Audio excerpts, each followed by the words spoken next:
الحمد لله الحمد لله رب العالمين والصلاة والسلام على رسول الله محمد وعلى آله وصحبه أجمعين. Barcha maqtovlarimiz bizdan yoqdan qilib tarbiyalab turgan va barcha g'animlarning Robbisi bo'lgan Alloh subhanahu va taologa bo'lsa edi. Va ko'ngil to'larimizdan chiqqan saovat shariflarimiz axir payg'ambarimiz, buyuk payg'ambarimiz Muhammad Mustafa sallallohu alayhi vasallamga va uning oila ahllarini va sahobalarni borib erishsa edi. Assalomu alaykum va rahmatullohi va barakatuh. Muhtaram aziz qardoshlarım.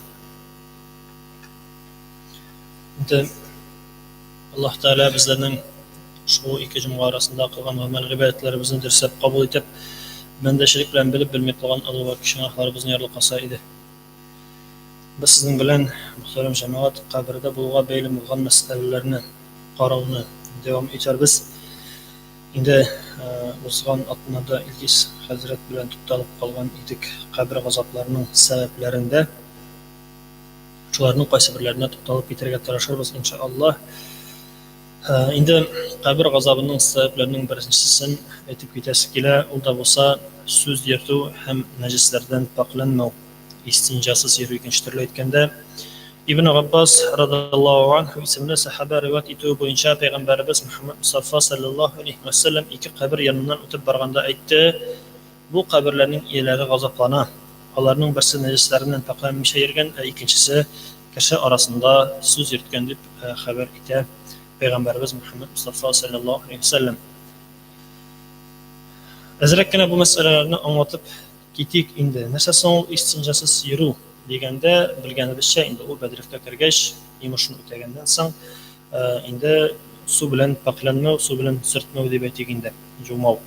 Ammo lekin bu masala bo'yicha aytilgan bo'lishimizda qaysi bir ishroqlarda agarda ekstrem situatsiyada deb aytilganda o'zing bilan suv yo'q ekan, u vaqtda endi qog'oz shuni materiallarda ruxsat etiladi, kiptiruv, qurituv ishini deb aytilganda.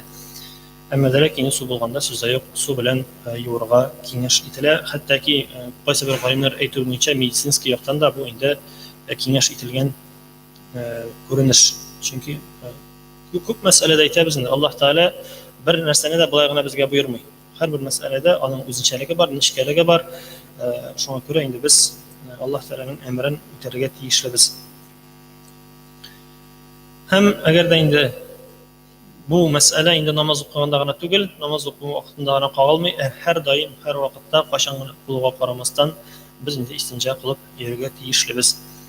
So'z yurtu masalasına kelganda, kishilar orozin bozuv niyati bilan yerda yurganda eshitgan ma'lumotlarni butun kishiga so'ylav, bu endi so'z yurtuga kira, g'aybatga kira deb aytilgan ikkinchi turli aytganda, ham bu endi zo'r bir g'azabga erishishga bir sabab bo'la, Alloh saqlasin. Shunga ko'ra endi biz so'z yurtidan shulay yo'qlarga tegishlibiz. Qizg'anishga qarshi bugungi kunda o'ylab qarasak, e'tibor etibgina qarasak, har birimiz bek yosh ishri turgan situatsiya deb aytilganda. To'g'anlar bilan yashaymiz, yaqinlar bilan yashaymiz, tanamiz endi so'ylashirga, tegisi kishidan boshlaymiz, o'zimizning yaqin kishimizga qadar kelib yetamiz, har birisini sho'tlab so'ylashib bitirgancha to'xtamaymiz deganda endi. Bu endi butun kishi shu degan so'z tugul, ammo lekin ko'pchilik kishilarda baribir bu ko'rinishlar bor. U bir xil kishi to'g'risida so'ylaganda yaxshi yoqlarini, maqtovli yoqlarini so'ylasang, mana shulay yaxshi kishi maqtab so'ylasang, ansa ruxsat etiladi. Sen kishini qiziqtirasan, sen kishini maqtaysan, endi nashar yoqlarini esga olib, bunsa endi ruxsat etilmaydi. Ikkinchi g'azabga duchor eta turgan sabab unda bo'lsa urlov. Ya'ni kishining aybarsin, kishi ma'lum deb aytilgan mulkatin ruxsatdan boshqa, rizolikdan boshqa yashirib ko'rsatmisha olib ketuv deb aytsak bo'ladi, yumshoqroq etib aytganda. Bu xil shulay ruxsat etilmagan xil urlov endi bilamiz, zo'r gunoh bo'lib sanaladi. Ham bu gunohni qilgan kishi qabrda da, jahannamda da azoblanacak. Payg'ambarimiz Muhammad Mustafa sallallohu alayhi vasallam aytdi: narsada bo'lsa urlagan chaqda kishi iymonli bo'lgan to'xtaydi. Alloh saqlasin, iymon endi u samay kerakli masala. Alloh saqlasin, ana shu vaqtda o'lib ketsang, qabraqda sinqda da bit urlaganni ko'ralarda, boshlarni ortidan politsiyalar quvanilar shu vaqtda даже предупредительный otam deyib tagini otib ta kishining o'zini deyib kishi o'lib ketirgan ekan, Alloh saqlasin. bu vaqtda kishi o'lib ketsa, hattoki demak bundan hadisdan chiqib аңларга була, имансыз да o'tib o'lib ketуі бик ихтимал, Алла сакласын. Шуңа күрә инде бу мөэминнәргә, мөселманнарга хас сыйфат түгел, без урларга тиешле түгел, урлаудан бик катгый рәвештә тыярга тиешлебез. Шунсын да әйтеп китәргә кирәк, айрым кеше милке булып саналган әйбернеме, җәмгыять милке булган булсынмы, башында урлау зур гөнаһтан шутлана. Монысы буенча инде безнең көнгә әйләнеп кайтсак, авыл җирлектәрендә шулай әйләндереп кайтсак, инде әй колхозныкы бит инде ул. Колхоз безне талый, без аны талыйбыз дип әйтүчеләрнең инде еш ишетәбездер, шулай бит. Ул безне талагач безгә дә ярыйдыр инде дип. Шуңа күрә менә моннан чыгып әйтә алабыз. Хат колхозныкы булсын, хат кемнеке булсын, без рөхсәттән башка алырга тиеш түгел. Әгәр дә рөхсәт бар икән, барып рөхсәт аласың икән, пожалуйста. Әмма ләкин рөхсәт юк икән, ул вакытта инде алырга тиеш түгел. Чөнки шул ризык белән малыңа ашатсаң, малыңа харам кергән була, малыңның сөте харамнан китә, шул сөт эчәсең, харам сөт эчәсең димәксең. Шуңа күрә инде булар һәрберсе бәйләнгән, һәрберсенә игътибарлы булырга тиешлебез. Пәйгамбәребезнең Мөхәммәд саллаллаһу алейһи ва сәлләмнең Мидгам исемле хезмәтчесе була һәм ул бер сугышта һәлак булганнан соң сахабалар әйтәләр: "Я Расулуллаһ, бу егет җәннәттә булыр инде." Пәйгамбәрбез исән-сау дип җавап бирә: "Юк, алай дип әйтмәгез. Ул Хайбар сугышында ганимәт малыннан бер яулык урлаган иде. Шуның өчен Аллаһ Тәгалә аны җәһәннәмгә кертәчәк" дип җавап бирде. Әле монда бер яулык турында сүз бара. Бәлки генә бер яулык турында сүз бара. Аллаһ Тәгалә аны җәһәннәмгә кертер диде шуның аркасында.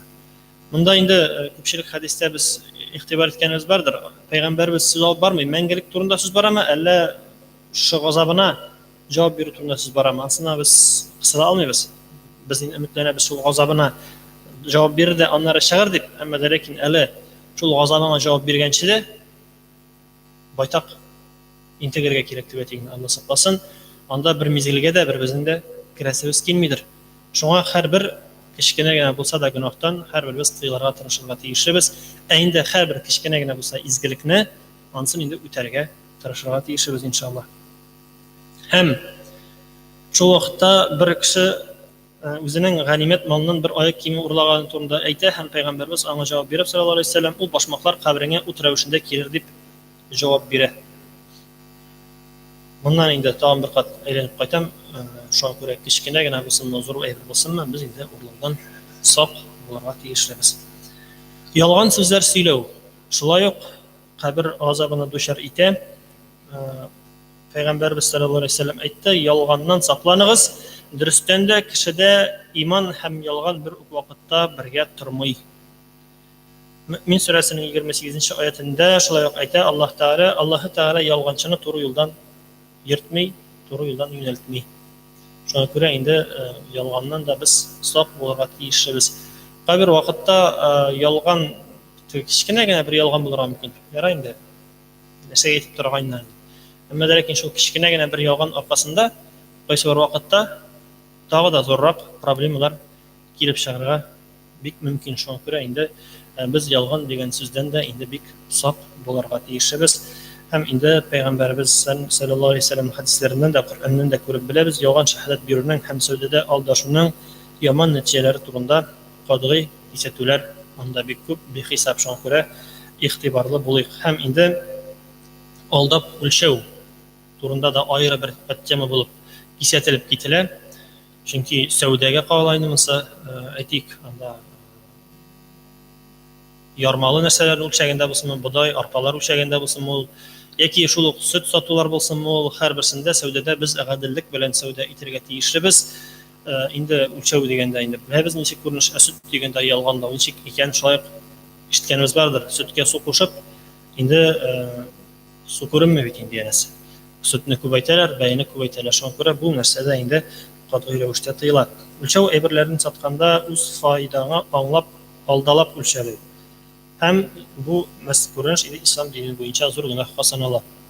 Монда игътибар итегез, алдалап үлчәләү, ягъни алдалап, үзең күрә торып, белә торып алдалап үлчәү турында сүз бара. Әтә инде гаделлеккә тырышып, тегеп булдыра алганча түгел үлчәп тә инде ялгышлык китә икән, монда инде ялгышлыкка без җавап бирмибез иншаллах, Аллаһ Тәгалә аны кичерә. Шуңа күрә игътибар итгәнегез бардыр, кайсы бер тақва бәндәләр дип әйтәйин, тақва сатучылар, сәүдәгәрләр, алар нишеләр үзләре файдасына түгел, әзрәк булса да алучының файдасына калдырырга тырышалар. Шулай әйткән очракта хәтта ки Аллаһ Тәала аларның сәүдәләренә дә ярдәм бирер иншаллах. Һәм инде безнекенә дә шулай ук ярдәм бирер иншаллах, әгәр дә арабызда сәүдәгәрләр булса. Мутаффифин сүрәсендә Аллаһ Тәала кисәтеп шуны әйтә, 1 һәм 4 аятларда: "Киметеп үлчәүчеләргә хәсрәт булсын. Андыйлар үзләренә үлчәгәндә мул итеп, артыгы белән үлчәтеп ала, кешеләргә үлчәгәндә исә киметеп бирәләр. Яңадан тереләчәкләрен белмиләрмени соң алар", дип Аллаһ Тәала монда мөрәҗәгать итә. Бу күренеш инде белгәнебезчә бик тәкъва булмаган бәндәләр арасында, Аллаһтан курыкмаган бәндәләр арасында бик киң таралган күренеш. Монда алганда булдырганча күбрәк алалар да, аннары күбрәккә сузып шуны саталар, әмма-ләкин бәяне төшермичә, шул бәягә инде алар аны саталар. Хәтта ки бит монда мөхтәрәм җәмәгать, бу мәсьәләләр турында сөйләгәндә әйткәнебезчә, бодай арпага гына үлчәү берәмлекләргә карап кына карасак кына җитдиятик бик дөрес булмас. Һәрбер күренештә, һәрбер сәүдә эшенә бәйләп карарга була. Машина алып, машина сатасыңмы син? Үзеңнең машинаңны сатасыңмы син? Анда яки башка бер сәүдә эше барамы синең? Һәрберсендә алдыларга була, әгәр дә теләсәң. Шуңа күрә без күрдек, ялган сөйләүдә начар, алдалап сәүдә итүдә начар. Шуңа күрә инде дөрес итеп сәүдә итәргә тиешлебез һәрберебез иншаллах. Тагын бер инде газапка илтә торган мәсьәлә ул да булса зина кылу. Ислам динендә зина кылу бик зур гөнаһлардан санала. Аллаһ Тәала әйтә: "Зинага якын да килмәгез, чөнки ул кабахәтлек һәм бик начар бер юлдыр." Аллаһ Тәала безне шуннан кисәтә. Һәм инде Пәйгамбәрбез саллаллаһу алейһи ва саллям әйтә: "Иманлы хәлдә кеше зина кылмас." Шуңа күрә бу мәсьәләләрдән без шулай ук сак булырга тиешлебез, игътибарлы булырга тиешлебез. Безнең хәлел җифетләребез бар. Аллаһ Тәала безгә шуңа күрә хәлел җифетләр биргән. Инде шуңа күрә сак булыйк һәм игътибарлы булыйк. Риба процент алу. Бу ислам динендә шулай ук бик катгый тыелган күренеш. Процент алу дигәндә инде без беләбез, анда акча ала да, шуны аннары процентка сала, вакытында кайтармаса тагын арта, шулай итеп артканнан арта бара. Коръән Кәримдә Аллаһ Тәала әйтте: "Я иман китергәннәр, риба хисабына яшәмәгез, Аллаһтан куркыгыз, бәлки бәхетле булырсыз." Әл-Имран сүрәсе 130 аят. Шулай ук Аллаһ тыйганга карамастан риба алганнары өчен аларга сызландыргыч җәзалар әзерләнер дип әйтә Аллаһ Тәала Коръән Кәримдә Ниса сүрәсе, Хатыннар сүрәсе 161 аятта. Шуңа күрә риба дигән сүз инде белгәнебезчә процент дигән сүз бик катгый рәвештә тыелган. Андыйлардан без сак булыйк. Инде Пәйгамбәрбез вакытында Пәйгамбәрбезгә Пәйгамбәрлек килгәнчә бик киң таралган күренеш иде. Күпләр шуның аркасында инде бәхетсезлеккә дучар булдылар. Бүгенге көндә дә бу күренеш юк түгел. Бигрәк тә банкларда күрәбез бу күренешләрне, кредит, шуңча ипотекадар, ниләрдә, шуңчаларда күрәбез. Инде бу мәсьәләләрдә инде без сак булырга тиеш, булдыра алганча ераграк торырга тиешбез иншаллах. Мөмкинлек була торып та закат бирмәү. Монсы инде мөмкинлек булган хәлдә. Бүгенгесе көндә ялгышмасам, дөрес хәтерләсәм, нисабы 210 мең плюс-минус инде. Шуның 40-тан бер өлешен инде син закат итеп түләргә тиешлесең. 2,5% дип инде ел әйләнешендә әгәр син шы байлыгың бар икән, син аннан закат түләү сиңа мәҗбүри. Сорау турга мөмкин, әзрәк булса бирә аламмы, мин юкмы? Әзрәк булса да бирә аласың, ансы син үз ихтыярыңда, әмма ләкин мәҗбүри түгел ансы. Әмма ләкин Аллаһ Тәала нәрсә Аллаһ Тәала ярата, яхшы якларны, әҗр савапка омтылуны Аллаһ Тәала ярата. Шуңа күрә инде әзрәк булса да бирә аласың, пожалуйста. Әмма ләкин инде 200-нан гатигез яки күбрәк икән, бу вакытта син мәҗбүри түләргә тиешлесең. Бу мәсьәләдә әйткәндә инде шулай ук корбан гаете җитә, аның буенча да әйтеп китәргә була. Кемнең нисабы бар, шулай ук инде корбан чалырга тиешле. Нисабы буенча кызганычка каршы түгел мәгълүмат әле миндә юк, күпме нисабы. Берәрсе хәтерендәме? 20 мең. 20 мең дип әйтәләр, шул плюс-минус инде шул тирәдә тора. Кемнең шуның хәтле акчасы бар, инде ул аңа корбан чалу мәҗбүри. Дөрес аңларга кирәк. Алайса бер көнне дә берәү шалтырата, менә минем хәзрәт 20 мең акча юк ди, шуны нисапка җыелмый минем акча ди. Миңа ярамый дип әйтәләр ди корбанчаларга. Ярамый дигән сүз түгел, яравын ярый. Әгәр дә ниятең була икән, мөмкинлегең бар икән, пожалуйста, чаласың. Әмма ләкин инде сиңа мәҗбүри түгел, шусын аңларга кирәк. Аллаһ Тәала әҗр савабын бирә. Бәлкем әле аның изге ниятенә күрә байлыгын да арттырыр, аның мөмкинлеген дә киләчәктә арттырыр иншаллах. Шуңа күрә монысын инде һәрбер кеше үзе хәл итәчәк. Һәм инде закат мәсьәләсенә кире кайтсак, закат инде ислам нигезләренең берсе, шуңа күрә әлеге гамәлгә салкын карау тиешле түгел, игътибарлы булырга тиешлебез. Инде закат бирергә тиешле урыннарга без аны тапшырырга тиеш. Ягъни мохтаҗ кешеләргә, ярлыларга, ятимнәргә шундый кешеләргә закатлар тапшырылачак иншаллах. Намазны кичектерүне бер гадәткә кертү, намазны бер нинди сәбәпсез вакытында укымау, шулай ук кабер газабының бер сәбәбе. Ягъни анда намаз вакыты иләне карасак, инде икендегә тикле, икендене карасак, ахшамга тикле үк дип әйтү дөрес булмас, кояш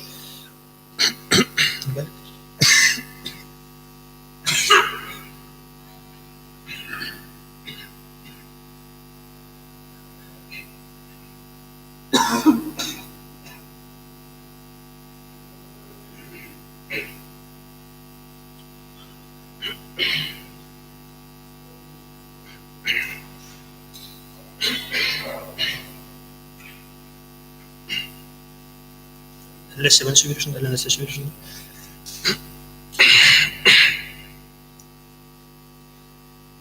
Керде дә китте. Ярый, гафу итәм җәмәгать. Димәк инде, әгәр дә шушы намаз вакыты чыкканча син намазыңны кичектерергә гадәтләнәсең икән, намазыңны укымыйсың икән, димәк инде син шушы рәткә керәсең һәм газапланырга бик мөмкинсең. Инде ул теге гызур дигәннәре бу вакытта бик сирәк вакытта гына була алалар инде гызур. Аны хәтта юлда барганда да гызур дип шутлап булмый, туктыйсың да намазыңны укыйсың. Илламәгәр берсе генә булырга мөмкин, миңа калса теге эшләгәндә исеннән чыгып китсә бөтенләй. Исеннән чыгып китте просто. Син оныттың аны. Оныту исеңә төшкәннән соң, әгәр дә сузсаң, менә анда инде тагын гына хушлана башлый. Әгәр оныту исеңә төшү белән барып уксаң, аерымында кайсы бер галимнәр үз әйтү буенча иншаллах гынах язылмавы мөмкин. Бу хәлләр инде һаман да әйтик анда һәр көн сайын булмый инде ул. Булса да анда елга, 2 елга бер тапкыр булырга мөмкин. Шуңа күрә бу моны оныттым инде дип сылтау табу шулай ук дөрес түгел. Син сылтауга керә, әгәр дә һәр көнне була башласа. Коръән хөкемнәрен бәрә торып, алар белән гамәл кылмау кабердә газапка дучар ителүгә тагын бер сәбәп булыр. Шуңа күрә мөхтәрәм җәмәгать белән дә инде кыскача гына карап киттек инде кайсы бер сәбәпләрне монда бөтенсен карый башласаң алар тагын баралар юк түгел. Кайсы бирләренә әһәмиятләренә тугысына тукталып киттек. Инде Аллаһ Тәгалә безгә үзе ярдәм итсен шушы гөнаһлы гамәлләрдән тыйларга, сакланырга. Һәм мөхтәрәм җәмәгать тагын бер кат искә төшереп китәсе килә бер мәсьәләне, ул да булса безнең инде мәчетебезнең тышкы ягында игътибар итсәк, теге яктан кергәндә бер бәлки генә бина бар. Бу бина тәһарәтханә бүлмәсе, анда бәдрәфе дә бар, тәһарәт алырга уңайлыклары да бар.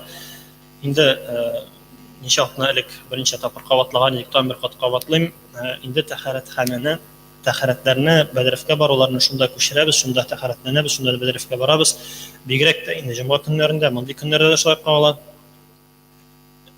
Бу алайса нигә соң бу астагысы ачык тора, алайса аны бикләп куйгыз диючеләргә җавап итеп әйтәсе килә. Мондагысы астагысы аның мәчет хезмәткәрләре өчен ачык тора. Без инде һәр вакытта тегендә чыгып бирә алмыйбыз дип әйтик инде. Шуңа күрә сезгә юлдан кергәндә шунда барасыз, керәсез, тәһарәтләнәсез, мәчеткә инде чиста килеш керәсез. Шуңа күрә, пожалуйста, дип әйтәм, бу мәсьәләгә игътибарлырак булыгыз. Без инде аны булдыра алганча еш кабатлыйбыз. Әгәр дә кемгә дә булса төшкәндә, монда күргәндә әйтәбез икән, шулай үпкәләргә кирәк түгел, чөнки берсендә берәүгә әйткән идем, үпкәләп чыгып китте дигәндәй, юкса без каты итеп бәрелмибез, матур итеп кенә әйтәбез, киләчәктә тәһарәтханәне урамда шунда алыгыз дип кенә әйтәбез. Шуңа күрә инде мөхтәрәм җәмәгать, менә байтак кына кеше ишетте, инде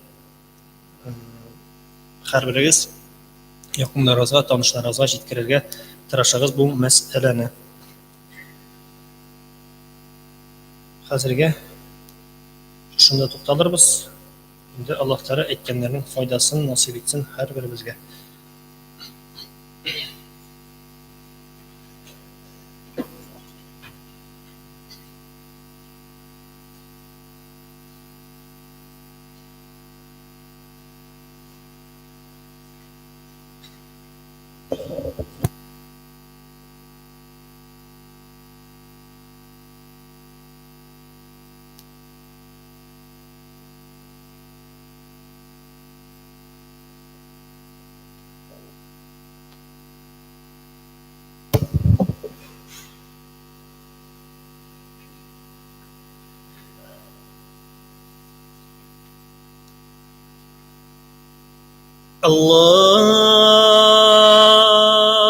الله أكبر الله أكبر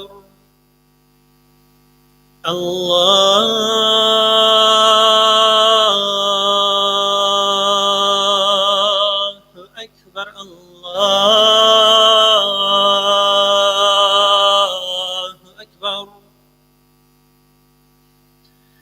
أشهد أن لا إله إلا الله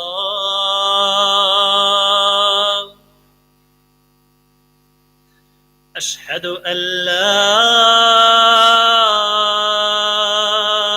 إله إلا الله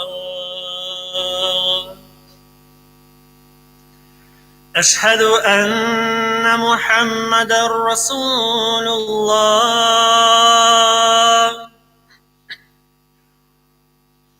أشهد أن محمدا رسول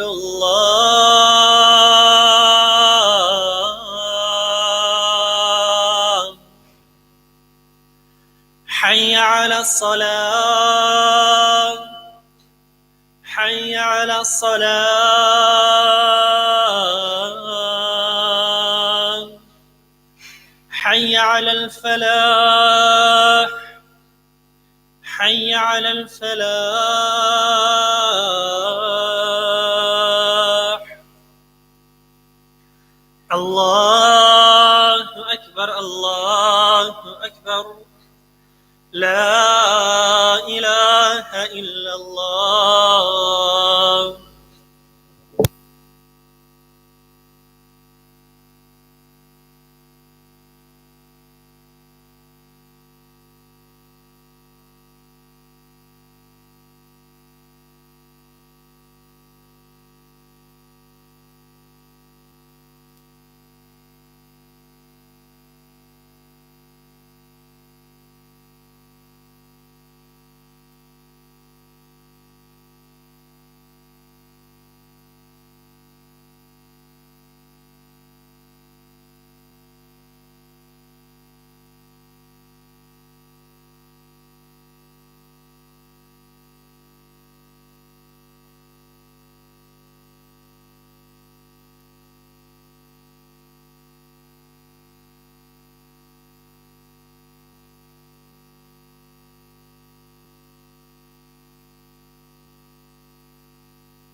أشهد أن لا إله إلا الله أشهد أن لا إله إلا الله أشهد أن محمدا رسول الله أشهد أن محمدا رسول الله حي على الصلاة حي على الصلاة حي على الفلاح حي على الفلاح الله أكبر الله أكبر لا إله إلا الله.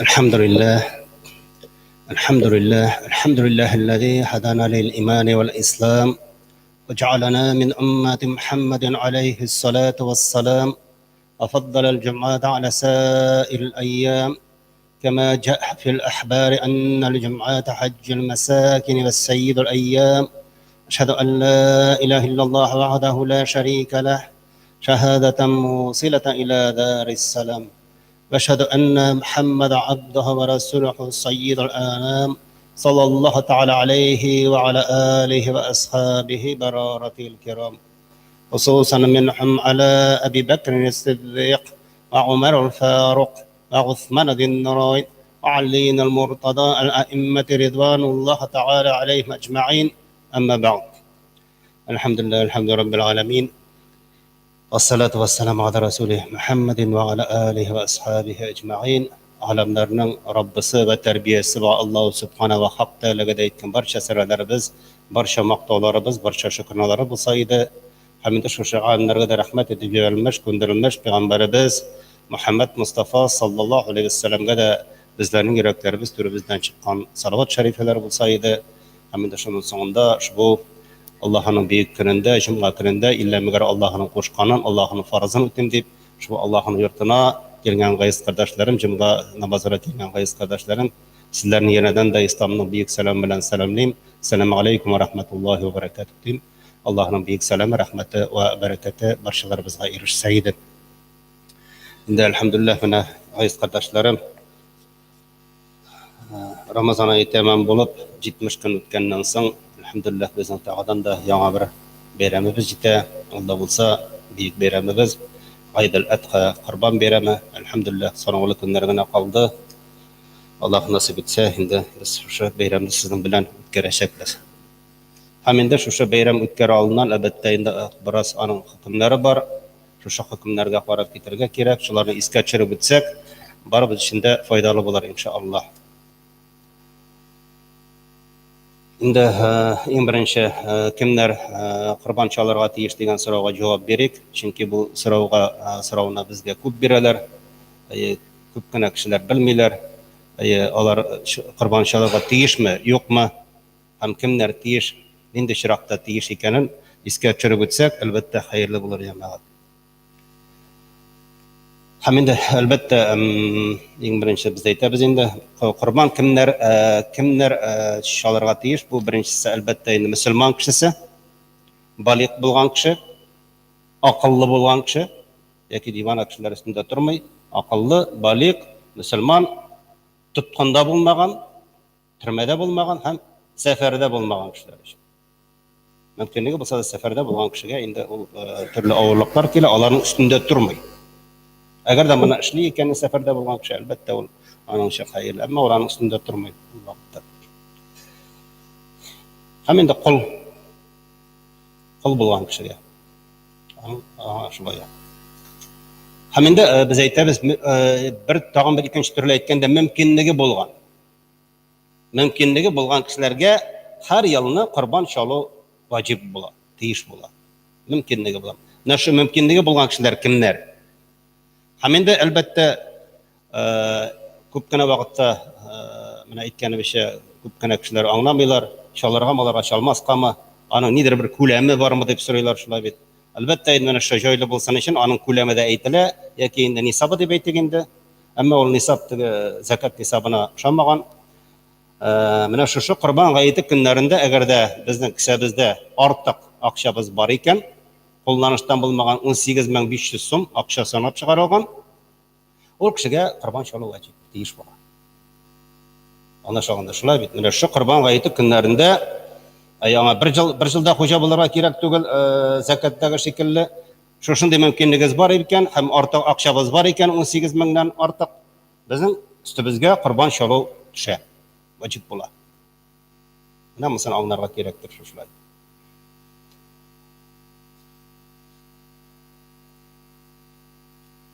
Һәм инде әгәр дә кешенең мөмкинлеге юк икән, аның өстендә инде ул ваҗиб булмый яки аның гынахасы да юк.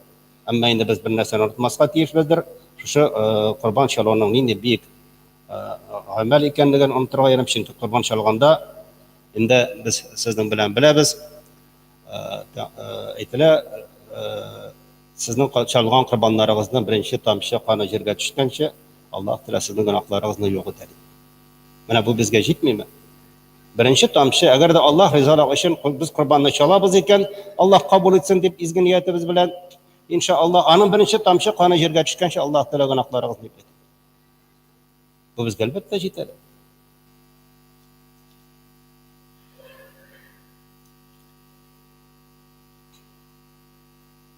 Һәм инде Хаҗ сүрәсенең 37-нче аятында Аллаһ Тәгалә әйтә: Бисмиллаһир-рахманир-рахим.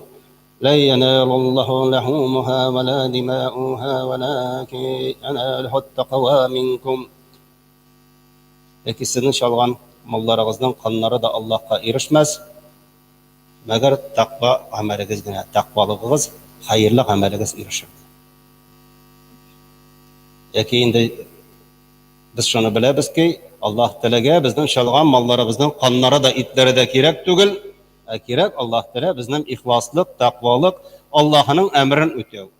Аллаһның әмрен үтәү, чөнки Аллаһ Тәгалә дә Коръән-и Кәримдә әйтте: "Фасалли ли раббика ванхар", Раббың өчен намаз укы һәм корбан чал. Менә шушы әмрне үтәп, Аллаһка ихласлык күрсәтеп, Аллаһка тақвалык күрсәтеп, Аллаһның кабуллыгы, Аллаһның ризалыгы өчен дип чалабыз. Шушылай булганда бу корбан була.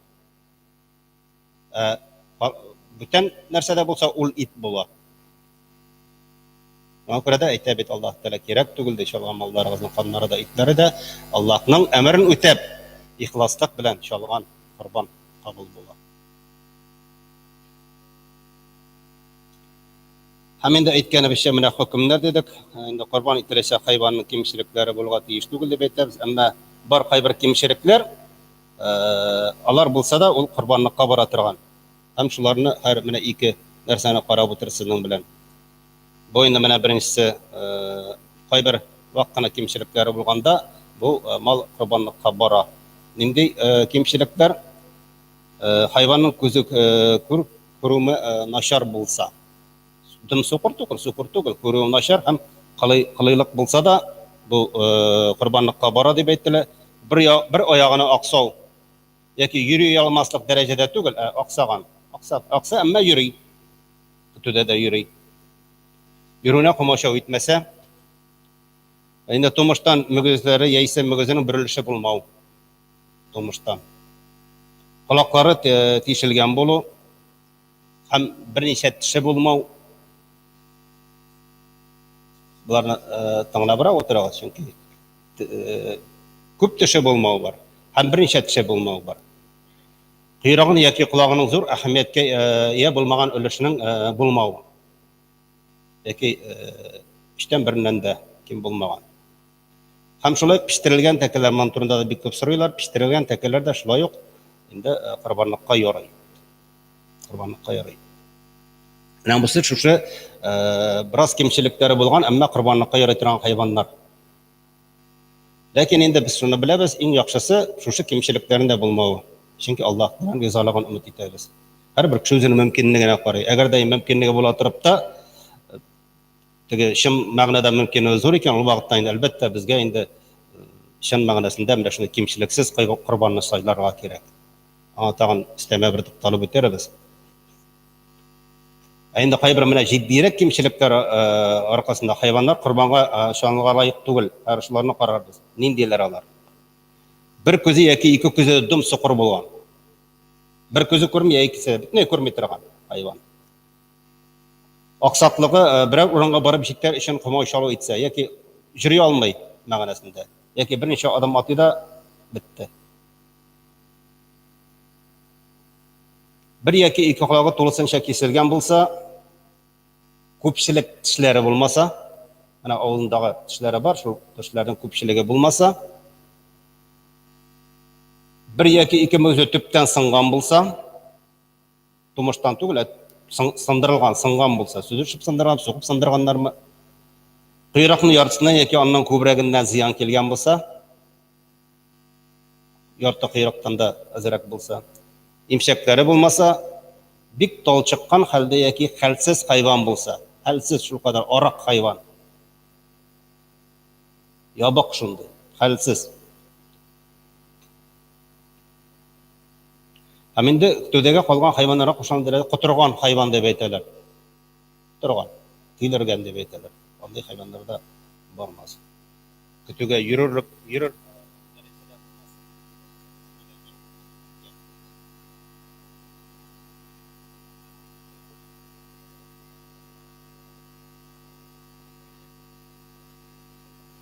Күтуде жүрір дәрежеде шошындай сарық болмаса деп айталар. Әйінде қалған хайвандарны құрбанға тұтарғай кемшіліктері болған хайвандарны құрбанға тұтарға ярамай. Олар құрбан бола алмайлар.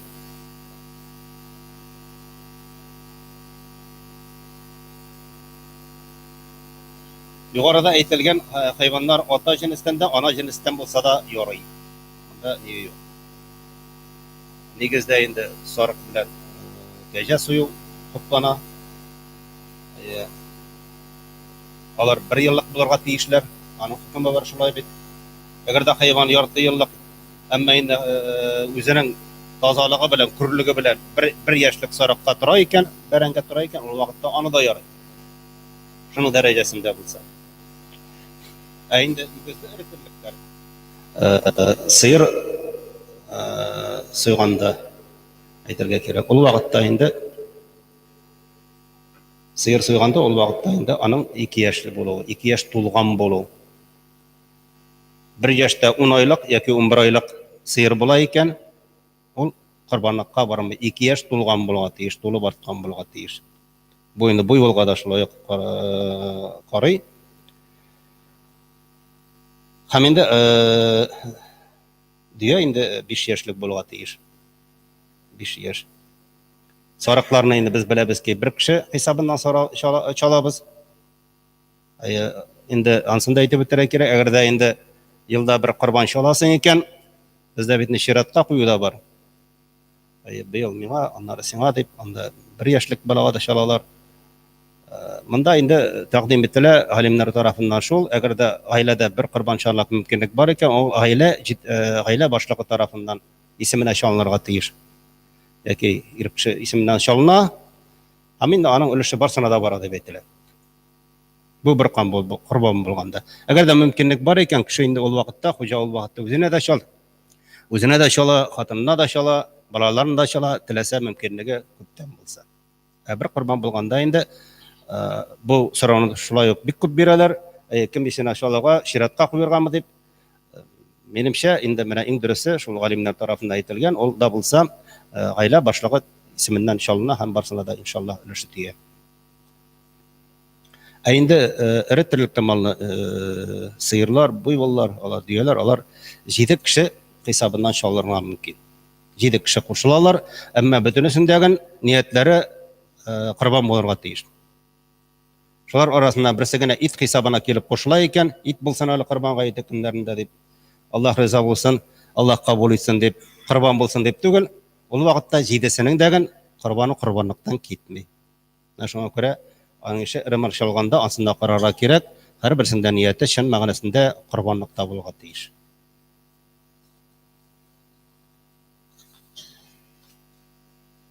Albatta endi tog'an shunday xayrli nelari bor, qurbon chalganda endi eska tushirib o'tdik, narsalarga biz e'tibor berga teyishmiz. Ana tinchgina aytib, qurbon chalasa o'ringa qurbonlik qilib kelib, turtkelab, tipkelab tugul, suyrab tugul.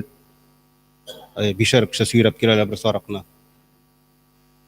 Kelab tugul, endi tinchgina aytib. Ondan so'ng endi g'azab qildirmishi sol yog'ini yotqirasi, boshini qiblaga to'g'ri buramiz. Onları endi Һәр хәлдә безнең эш аягын бәйләргә, шулай бит эш аякны бәйләсең, берсен калдырасың. Һәм инде шуннан соң инде бисмиллаһи Аллаһу акбар дип инде бу малны инде дугасын кылып, монда инде менә безнең Анғам сүрәсендә аяты да китерелә шулай бит. Бисмиллаһир-рахманир-рахим. Кул иннама салати ва нусуки ва махяя ва мамати лиллаһи раббил аламин ла шарика лах. Шушы инде аятны да укыйбыз иншаллах. Ана сине кем тарафыннан чалынганын әйтеп, кабуллыкны сорап Аллаһ Тәгаләдән инде бисмиллаһи Аллаһу акбар дип шушы малны чалабыз. Инде кайда әгәр дә кешеләр бар икән, вакытта инде алар тәкбир әйтеп торсалар да ярый. Анса да күп кәм гамәл. Аннан соң шулай ук бар, 2 рәкъәт нәфил намазы да укырга мөмкин. Әмма ул каралмаган, әлбәттә укырга тиеш дип укысалар, инде анса да мөмкин. Һәм инде курбан ите ничек нәрсә эшләтергә тиеш, ничек таратырга тиеш. Монда бик күп сорыйлар. Шуңа күрә сездән дә сорарлар, сез дә инде шулай матур итеп җавап бирсәгез, иншаллах хәерле булыр. Курбан итендә әлбәттә нигездә фәкыйр, мохтаҗ кешеләргә таратыла. Мискин ятимнәргә, тол хатыннарга, сәфәрдә булучыларга өлешенә. Әгәр дә инде курбан чалынган кешенең мөмкинлеге әз булса, ул аны инде тулысы белән үзенә дә калдыра ала. Бер курбан чалган мөмкинлеге бар, әмма гаиләсе зур, теләсә инде бөтенләй белән үзенә калдыра ала. Әмма инде аны инде менә шулай эшкә бүлеп, бездә инде һәр хәлдә шундый күркәм амал бар, шундый аны курбанлыкны эшкә булып, аның берсен инде ярлы мохтаҗларга таратабыз, берсен туганнарга, якыннарга, күршеләргә бирсәк, берсенә инде үзебезгә калдырабыз, яки мәҗлес үткәрергә, яки үзеңә ашарга калдырасың. Инде икешрак бар, шулай ук кеше курбанлыкны тулысы белән таратып бетерә ала кешеләргә. Инде кайбер кешеләр шушы инде курбанлыкны мәҗлес җыеп, инде аны кешеләргә инде мәҗлес кырып, инде шушы курбанлыкны ошаталар. Булар икесе дә мөмкин кешеләргә.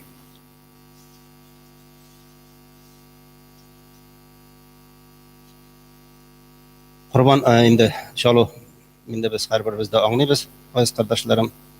Беренчедән әйттек, менә шу кимчелекләре булмасын дип шулай бит, төзек булсын, инде Аллаһ Тәгалә кабул итсен дисәк, әлбәттә кимчелексез малларны курбанга китергә кирәк. Чөнки без сезнең белән Хабил һәм Кабил кыйсасын беләбез, шулай бит. Ишеткәнебез бар, Адам галәйһиссәламның инде балалары туа торды, һәм инде бер курсакта бер малай һәм бер кыз туды һәр вакыт. Һәм инде шушы халәттә Адам галәйһиссәлам бер курсактан туганны икенче курсактагы кызга яки егеткә бирә барды. Игезә генә түгел, бер курсакта туганга түгел, икенче курсакта туган яки алдан туган белән арттан туганның кызын малайына бирә барды. Әмма инде Кабил белән Кабил нәрсә булды? Кабилнең күзе үзенең игезәк үзе белән туган, бер курсакта туган кызга күзе төште, аны теләде. Әмма инде Адам галәйһиссәламның тәртибе бар иде, шу тәртипчә биргә теләделәр. Һәм инде ауга чыкты, шушы ауганы шишәр өчен нәрсә әйтелде? Курбан бирергә әйтелде. Курбан бирергә, курбан хәлисен диде. Һәм икесе дә курбанлык китерделәр. Берсе тирлекчелек белән шөгыльләнә, берсе игенчелек белән дип әйтергә кирәк. Һәм инде Хабил әлбәттә тирлекче иде, үзенең иң таза, иң симез тәкәсен курбанга куйды. Әмма Кабил үзенең бер сәләмә генә шундый бер көлтәсен курбанга куйды. Яки Аллаһ Тәгаләгә буласы әйберне яки шундый сифатсыз төстә начар гына булган курбанлыкны бирде. Берсенең курбанлыгы кабул булды, икенчесенеке юк. Һәм кыздагын Хабилгә булга тиеш, әмма сез беләсез, шушы көнчелектән Кабил Хабилне үтерде. Бу беренче үтерү булды җир йөзендә. Аның астында да көнчелек ятты. Менә монда инде күренә ки, курбанның нинди дәрәҗәдә булсын өчен Аллаһ Тәгалә кабул итсен. Әгәр дә ул кимчелеккә һәм сифатсыз була икән, ул вакытта инде бездә дә шик булырга мөмкин. Шулай бит, шуңа күрә дә курбанлыкка инде mümkinliğimizge karab şunday tüzük mallarını alırga gerek.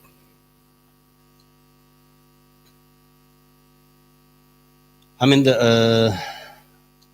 Qurban şonu birinçiden Allah'a onun rızalığına yakın ayta. Elbette endi biz sizin bilen beraber Rabbimiz ol Qurbanğa muhtaç tugul. Onun turunda aytib ötdük.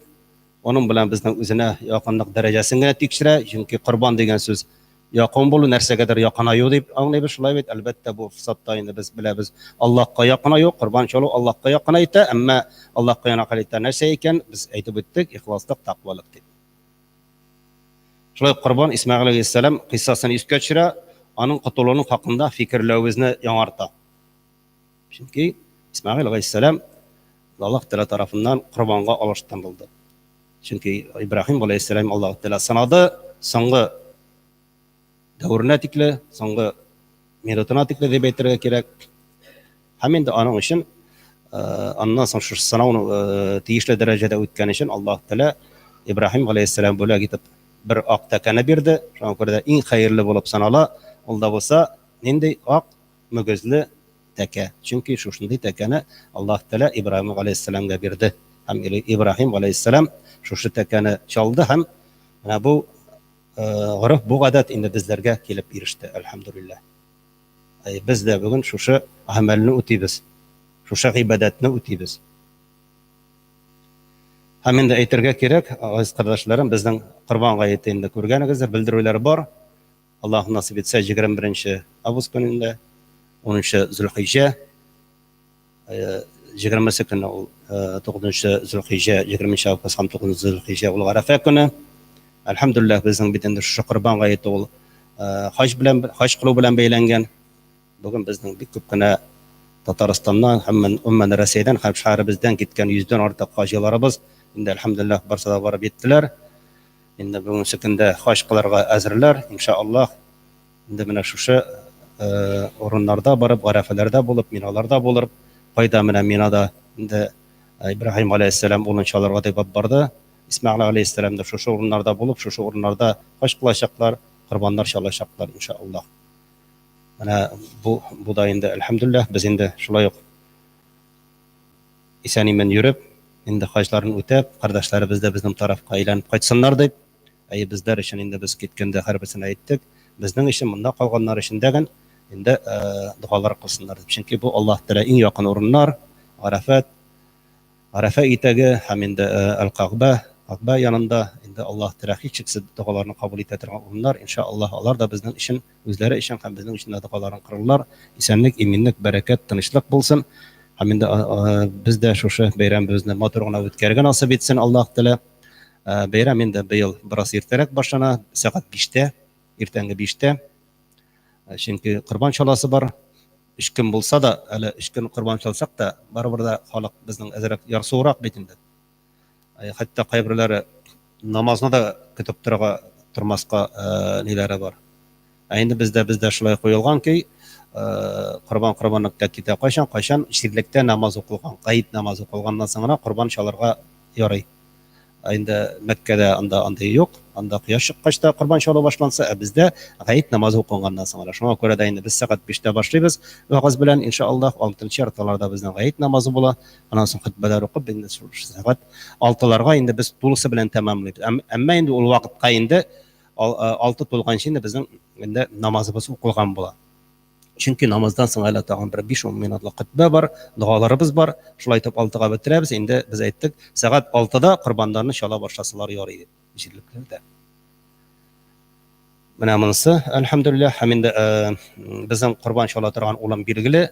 Biz endi har 5-6 yıl birgina orunda 7 yıl boy şalabız. Birgina olda bolsa Sidorov bistesinde ilkege it kombinatı, mas kombinatı anda köp kişiler bileler. Ol terege beraber sasan körne çünkü anda halk bik köp bolacak. Anda mene yağına andan barıp qayttık, qarap qayttık. Ol orunda anda endi elhamdülillah şaharның bütün службалары kelgen idi. Anda endi köp gene iş başkarıldı, iş tartıldı, agartıldı, baklandı, kerek ebrler işlendi. Hem mene şunda endi bizning bir gene orun bolacak. Anda endi sarıqlar kirtile, otarlar yasalgan. Anda bik köp kişi kileşek, özlerinin kurbanlarını takdim etişerek, mümkünlüğüne qarab şundan soylap alasında, şunda şala turgan orunu var. Шунда эш алучыларын табырга була. Аларга инде бераз анда без әйттек инде 400 сум күләмендәрәк дип. Анда арттыручылар да була инде. Әмма без билгеле без һәр елны шуннан артмаса идек. Чөнки бәйрәм хөрмәтенә инде азрак әҗр савап та булсын дип, әмма инде хезмәт һәрбер хезмәткә түләнергә тиеш. Кеше инде сиңа чалып, тонап бирә икән, ул вакытта ул хезмәткә түләргә кирәк. 400 сум хисабыннан дип әйттек инде сарык башына. Шулар, әлхәмдүлилләһ, инде гайз кардәшләрем, бүтән мөмкинлекләребез бар. Әле моңанчы сарык эзләп йөрүчеләр бар иде. 3 көн буе анда сарык чаларга мөмкин булачак. Беренче көнне бу 21, 22, 23 август көнне кояш батканчы әле корбаннарыбызны чала алабыз. Кояш батканнан соң инде безнең корбаннан булмый. Анда инде бәйрәм көннәре үткән була. Менә шу 3 көндә әле безнең мөмкинлек булачак. Хуҗалыкларда да һәм бу менә әйткән урында да 3 көн буе анда корбанлыклар сатылачак һәм чалыначак. Шуңа күрә инде беренче көнне әлбәттә бик тыгыз була, бик күп була кеше. Икенче көнне барсагыз да, әлхәмдүлилләһ, тагын да җайлырак була. Чөнки бүтән кеше дә безнең беренче көнне чалырга тырыша бит инде. Икенче көнне, өченче көнне дә чалырга мөмкинлекләр бар иншаллаһ. Һәм анда эшләп торачак Аллаһ насыйп итсә. Һәм инде Аллаһ насыйп итсә, инде монда без сәгать 9 белән 10 тирәсендә балалар өчен шулай ук инде бәйрәм үткәрәчәкбез, Корбан бәйрәмен. Бәйрәм итеп җылда без аны үткәрәбез. Менә Рамазан аенда да үткәрдек, шулай бит балалар килә, төрле уеннар, төрле аттракционнар, балалар өчен викториналар һәм башка шундый бүләкләр булачак иншаллаһ. Шуңа күрә безнең сәгать 10да башланачак бу бәйрәмебездә. Аллаһ насыйп итсә. Һәм инде иртәгә безнең менә шимбә көне безнең бит инде бәйрәмгә әзерлек бара. Шуңа күрә мен инде игълан итәр идем иртәгә бәләкәй генә булса да бер өмә үткәреп алырга, субботник үткәреп алырга. Шуңа күрә мөмкинлеге булган кешеләр килеп, әзрәк ихаталарны карап, ала сәйберләрне алып, чистарта сәйберләрне чистартып, бераз территорияны мәчетне әзрәк тәртипкә кертсәк бергәләшеп, хәерле булыр һәм саваплы эш булыр. Шуңа күрә иртәгә сәгать 9-нчы артага килә алсагыз, иншаллаһ, 1 сәгать, 2 сәгать эчендә әзрәк тәртипкә кертәсе әйберләребез бар. Шул эшләрне эшләсәк, иншаллаһ, хәерле булыр. Шуңа күрә сезләрне инде өмәгә субботникка чакырам. Инде әлхәмдүлилләһ, инде гайз кардәшләрем, шушы бәйрәм көннәребез якынлашты. Аллаһ субхана тагала инде шушы гаит намазларына килеп катнашырга, инде мөмкинлекләр булганнарыбызга, инде корбаннарны чалырга, шушы гаит көннәрен, бәйрәм көннәрен матур итеп, тыныч итеп, гаилә белән, әтиләр белән, әниләр белән, якыннар белән, туганнар белән, күршеләр белән, умма мөселман кардәшләр белән бергә матур гына итеп үткәрергә Аллаһ Тәгалә насыйптарда иләсә иде. Баракаллаһу лана ва лакум фил Qur'анил газим ва нафa'ана ва iyyakum bil ayatil wa dhikril hakim innahu huwal ghafurur rahim al jawadul karim as-sami'ud du'a.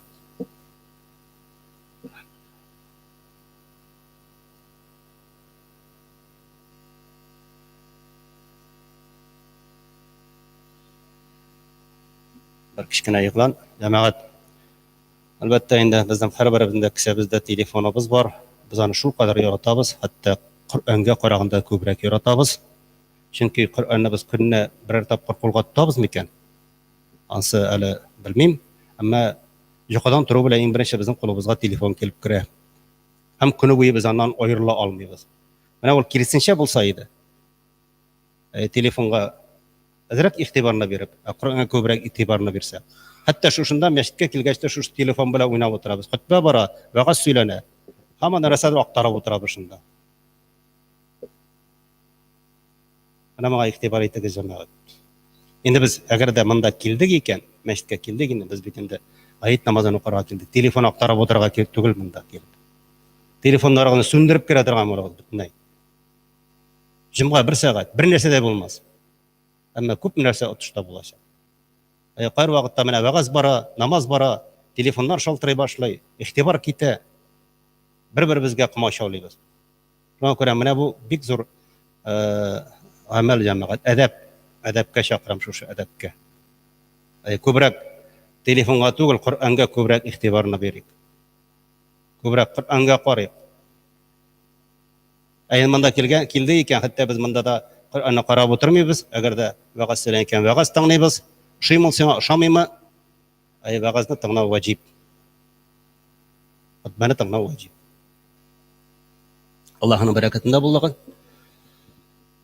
إن الحمد لله نحمده ونستعينه ونستغفره ونؤمن به ونتوكل ونعوذ بالله من شرور أنفسنا ومن سيئات أعمالنا من يهده الله فلا مضل له ومن يضلله فلا هادي له أشهد أن لا إله إلا الله وحده لا شريك له شهادة موصلة إلى دار السلام وأشهد أن محمدا عبده ورسوله صلى الله تعالى عليه وعلى آله وأصحابه كرام صلى الله تعالى عليه وعلى آله وأصحابه برارة الكرام خصوصا منهم على أبي بكر الصديق وعمر الفاروق وعثمان رضي الله عنه مرتضى الأئمة رضوان الله تعالى عليهم أجمعين آمين وأقيموا الصلاة.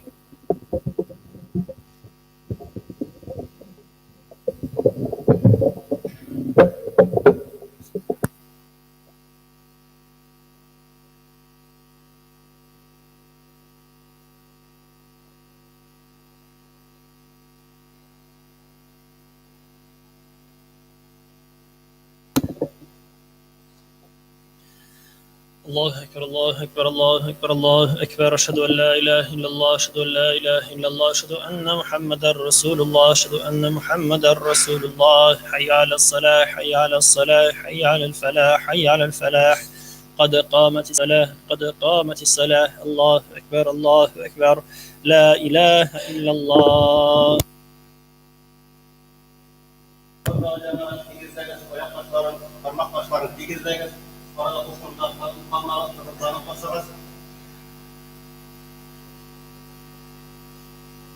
Cuma namazını iki rekat farzını yerde bilsin.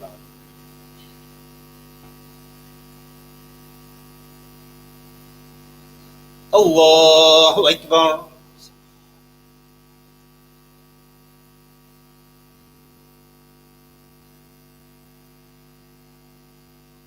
Elhamdülillahi Rabbil alemin.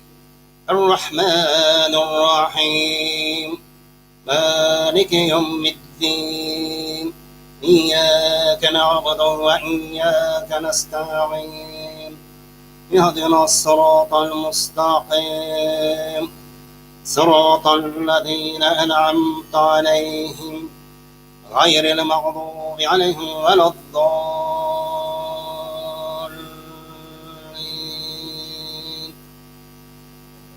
ألم نشرح لك صدرك ووضعنا عنك وزرك الذي أنقض ظهرك ورفعنا لك ذكرك فإن مع العسر يسرا إن مع العسر يسرا فإذا فرغت فانصب فإلى ربك فارغب. الله أكبر.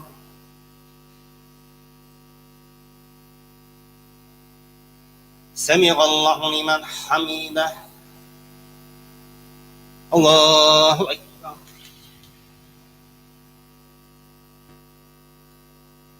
الله أكبر. الله أكبر.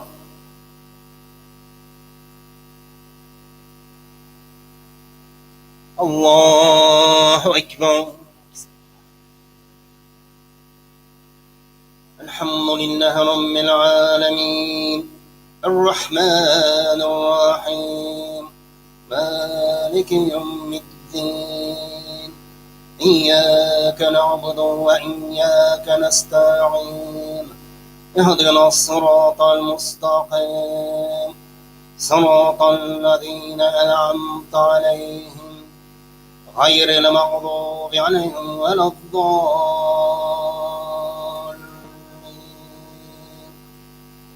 والتين والزيتون وطور سينين وهذا المناب الأمين لقد خلقنا الإنسان في أحسن تقويم ثم رددناه أسفل سافلين إلا الذين آمنوا وعملوا الصالحات فلهم أجر غير ممنون فما يكذبك بعد بالدين أليس الله بأحكم الحاكمين.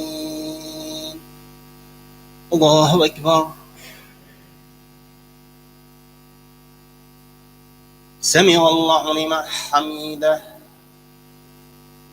الله أكبر.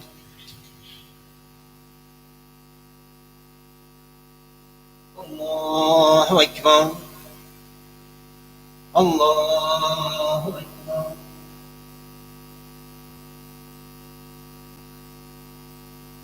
الله أكبر.